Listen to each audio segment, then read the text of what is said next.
Welcome to Heather Ewing, the CRE Rundown. I am your host, Heather Ewing, and today I am excited to share with you Chris Schwagerl. He is the founder of Infinite Skies in beautiful northern Minnesota. Chris, welcome. Hey, thanks for having me. Really appreciate it. And Minnesota, it's summertime right now, so I got my cool festive shirt on. There's no better place on earth. Maybe Wisconsin, but Yes. yeah. Yes. Yeah. We'll have to duke that one out a little bit later, but I guess so. Yeah, we'll let the listeners know which accents are which, right? Exactly. We'll type that in for people. But Chris, we met through LinkedIn. Was it 2 years ago, maybe? Oh my goodness. Yeah, I Or in suppose that it would be vicinity, I think. one of those Yeah. challenges. Mhm. Yes, definitely. So I've known you for a little bit. Please share with our audience more about you so they can get to know you. Well, I'm a 43-year-old bald white man, and I am a dad, which is really exciting. I'm a husband, which is awesome. I've been a psychology geek my whole entire life, and I've worked in psychology and specifically mental health for the past 20 years of my life. One of the cool things about that job, or not so cool things, depending on your perspective, is I never got paid a lot. And so I had to figure out other ways to make money. I worked a lot in restaurants, bars, things like that. And then I found real estate investing. Well, my friends helped me find real estate investing because they got sick of me complaining about not having any money. So I got into real estate investing that way. And then I started to grow my portfolio. And everyone was like, man, you make $19 an hour. How are you growing this portfolio? And that's how I found out about syndication. But really what my passion is combining both of those things, psychology and real estate, to do performance psychology for real estate syndicators. And the performance psychology, the neat thing about that is I've gotten to experience a little bit through your webinar, the 2-part webinar, which was phenomenal. You always hear about coaching, right? For sports, just regular business coaching, all these different arenas, but you don't come into someone that has honed in on the performance as much. And it's just amazing. So it's one of those, you guys are going to want to check out his website, and he's got great content and also does the performance coaching. You'll want to check it out later. But as we dive into this, how do you see performance coaching changing with commercial real estate investment as we continue forward? Yeah, well, where I see it right now is we're just kind of on the precipice, if you will, on the brink of it becoming a system. You know, I think we can all agree, like your sports psychology analogy was really good. You know, back in the 90s, I worked at a nonprofit with kids on probation. And across the hallway was a woman. Her name was Mavis. She's not with us anymore, but she only worked with Minnesota Vikings players.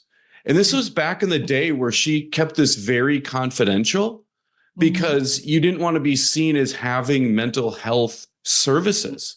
Like it was a detriment, you know, like like a less than type thing. But she said she didn't do that work at all. She helped them get into what she called the zone. This is where you've practiced the play so many times that you can play at full speed because you've been there, done that, and you know what to do.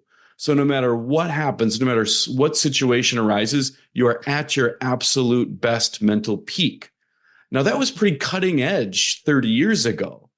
And nowadays, there is not a single team in Major League Baseball, football, basketball, soccer, men's and women's teams that don't have at least one sports psychologist. And they're not behind a closed door. They're right there on the sidelines with the players as a part of the team. And so where I see this with commercial real estate is the psychologist becoming a part of the team. I'm starting to see that. I think we're maybe at a tipping point where people are starting to realize that their mindset, their mental health is a system.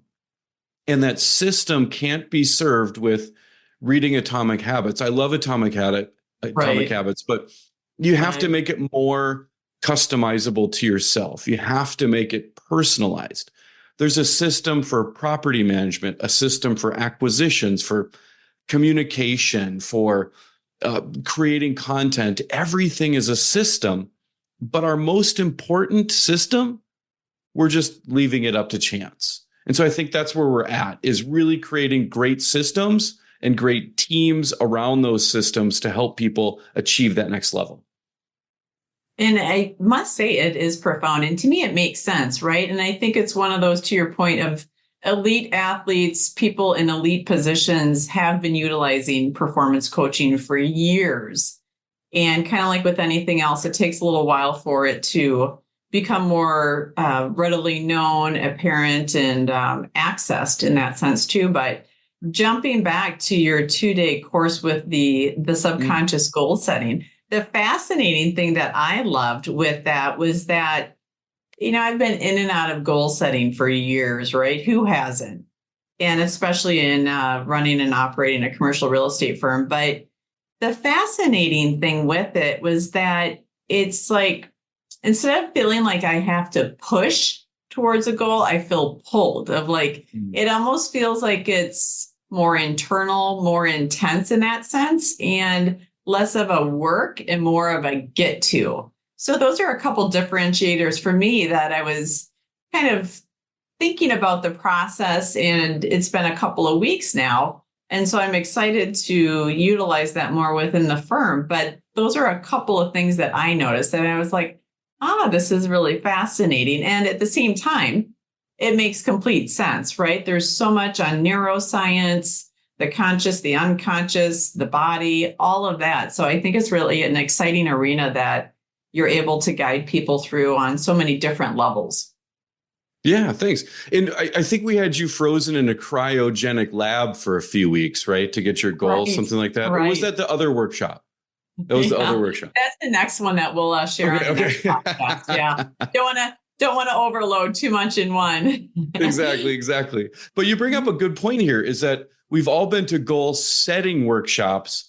This is the first ever that I know about a goal achieving workshop, and it's counterintuitive. I think half of LinkedIn is stay motivated, get motivated, keep going, keep grinding it out. And all that is good, right? But that's external motivation. That's taking someone else's words, someone else's phrases, someone else's motivations, putting them on yourself. Now, it works for a little bit, but eventually your subconscious is thinking like, this isn't me.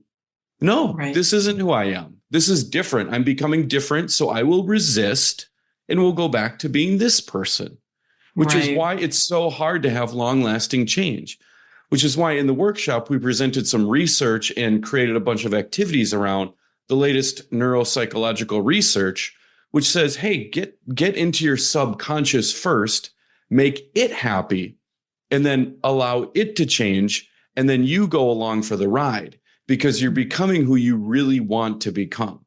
And so it's different in the sense that it's achieving goals, but it's cool because it'll just keep thinking about it. Like you said, it's a few weeks past the workshop and you still keep thinking about it. I first did this about a year ago and I'm still thinking about it. And all the time, those B situations and C situations, I ran into two of them yesterday,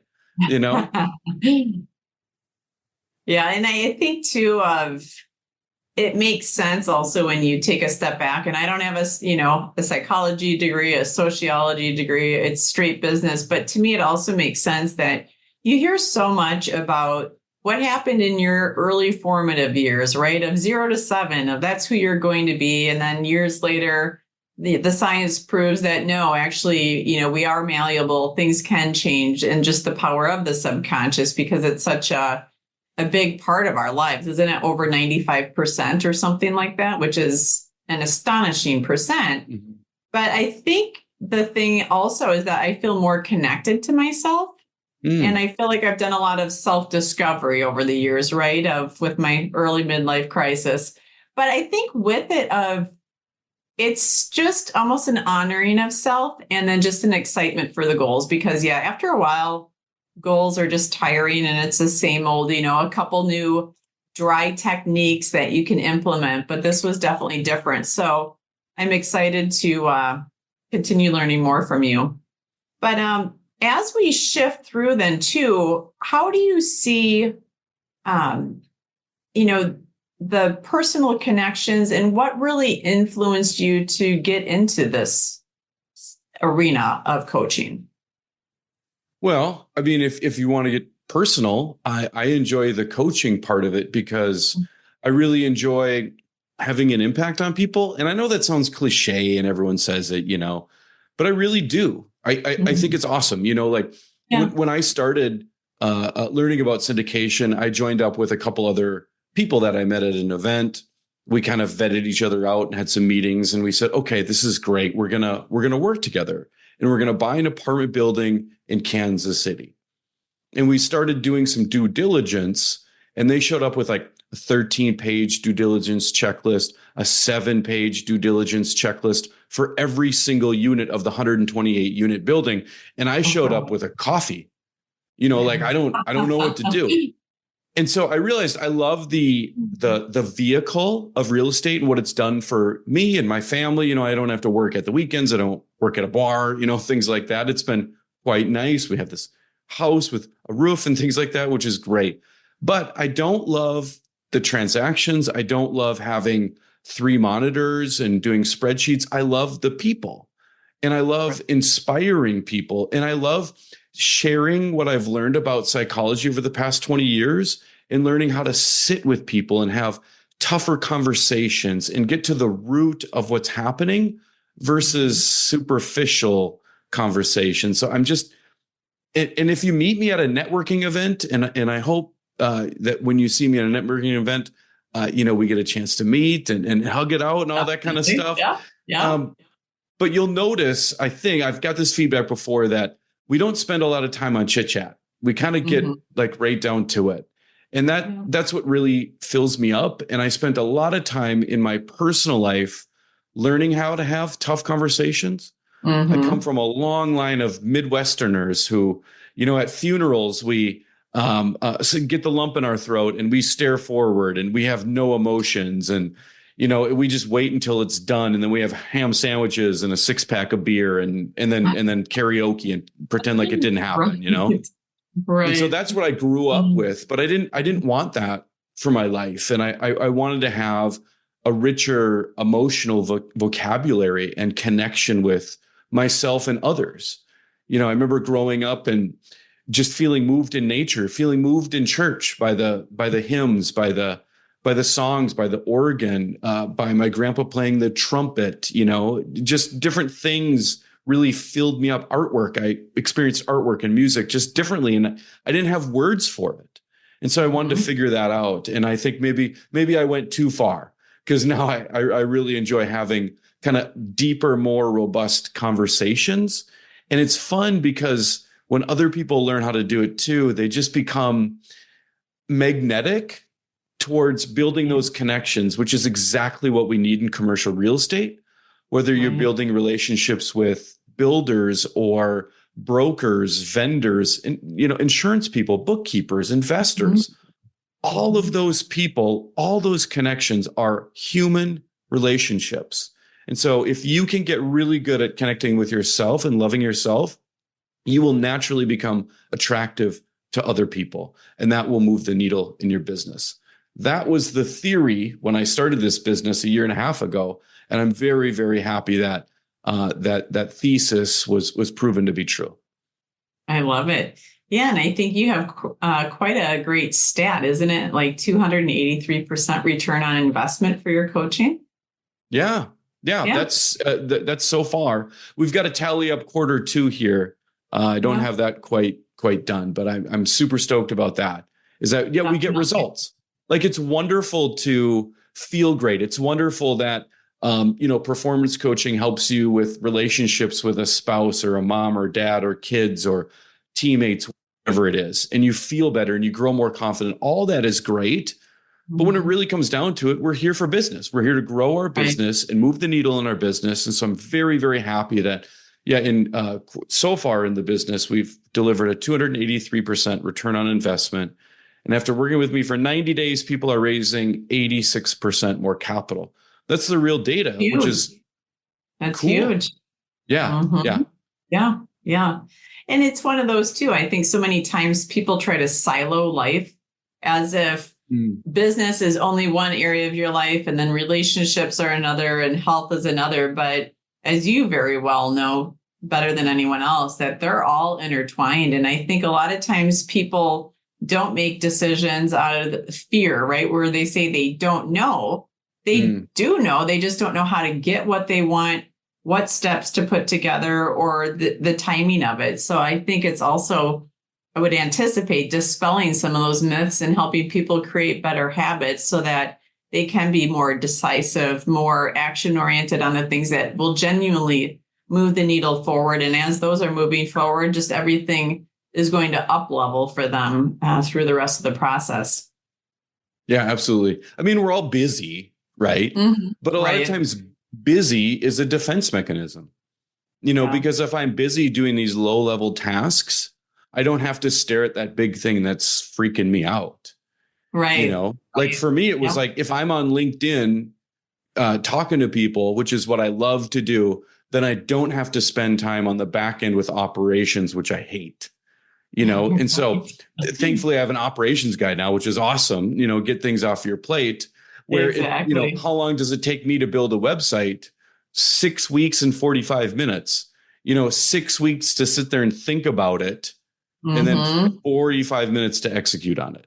Right. And we all have those things inside of us. And so we have to learn how to fail forward. We have to learn how to be okay with failure, celebrate failure, celebrating an effort. A lot of times we're saying, hey, like with goals, once I make $100,000 this year, $100,000 commission, once I raise $5 million, then I'll celebrate. But to raise $5 million, you're going to have to cold call all these people, give this many webinars, hire people, fire people. Let's celebrate all those little efforts that go into it, because then our motivation sticks with it. That's real motivation. Definitely. And I think also when you touched on the hard conversations, that is commercial real estate, because you're talking about people's financials. And a lot of times that is tied to worth here in the United States, or probably pretty much anywhere, right? A lot of times it's seen as one and the same. And so people have a really hard time having those open conversations. But I'm wired similar to you I like the deep conversations, because otherwise it seems to be a lot of nothing and you're not getting anywhere. And so you want to have an investment both of genuine care, but also helping people move forward with whatever they are. So, in the brokerage realm, obviously it's understanding where they can have their most successful location, negotiating the deal from them, also helping them bring in other sources of funding or whatever they might need. And all those little details, the build out and signage and you name it, zoning, whatever else might happen. It's pulling those factors together so it's fulfilling. But commercial real estate's a long game, just like investing. And so if people aren't prepared for that, they're going to want to look elsewhere, right? Yeah. Hey, well said. I like how you say that. It's not all shiny. It's not all rainbows and unicorns, all that kind of stuff. Like, be real. Be real from the get-go, because then you'll save people all sorts of heartache on the end, which is why you're so great at your job. Yeah. Well, thank you. Yeah. I think too, at the base of it, right, it's the intention behind the words, because I think the intention drives the words that you choose, right? We've all been slaughtered in conversations and we've all been praised in them. And it's really creating something that will help them move forward, whether it's constructive criticism or a next step, or maybe that they're not ready for something, but here's something you can do A, B, and C to get you to where you need to be. And it's just a matter of time. And that they have a resource. So I think that's a big deal for people. But as we wrap this up, Chris, the big finale question is, what does living fully mean to you? I knew you were going to ask me this. Yes. And so I was thinking about it, but not thinking about it. How's that? So I like it. I'm going to go a little meta on this. So I think living fully to me isn't necessary.